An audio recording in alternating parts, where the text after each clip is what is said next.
Latest updates के लिए हमारे चैनल हलचल इंडिया को लाइक, शेयर एंड सब्सक्राइब कीजिए एंड यस, बेल आइकन को प्रेस करना मत भूलिए। भारत में कोरोना वायरस की तीसरी लहर के बारे में हाल ही में बहुत सी अटकलें लगाई जा रही हैं। ऐसा माना जा रहा है कि यह बच्चों के लिए हानिकारक साबित हो सकती है। हम यह सुनिश्चित तो नहीं कर सकते कि यह भविष्यवाणी सही होगी या फिर नहीं, परंतु वर्तमान लहर में हम पिछले वर्ष की तुलना में अधिक बच्चों को वायरस से प्रभावित देख रहे हैं।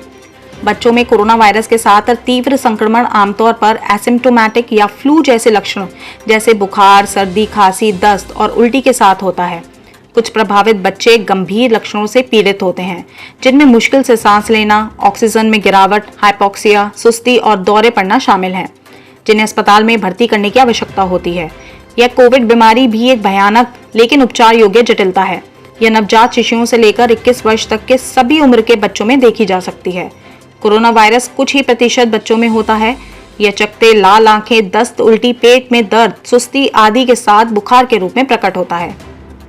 बच्चों में पिछले कोरोना वायरस संक्रमण में कोई लक्षण नहीं थे, इसलिए यह सिंड्रोम बुखार की पहली घटना का कारण हो सकता है।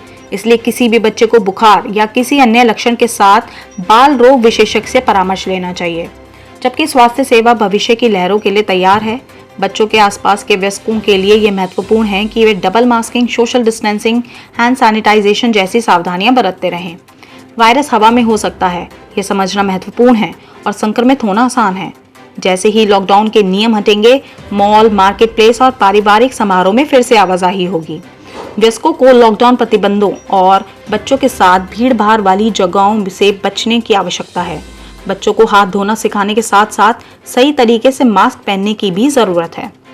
अच्छे पोषण और शारीरिक गतिविधि के साथ बच्चों को स्वस्थ रखना मुख्य चिंता का विषय होना चाहिए। ये अच्छे स्वास्थ्य और इम्यूनिटी के लिए महत्वपूर्ण है। ऑनलाइन परामर्श ने विशेषज्ञ डॉक्टरों से जुड़ना आसान बना दिया है।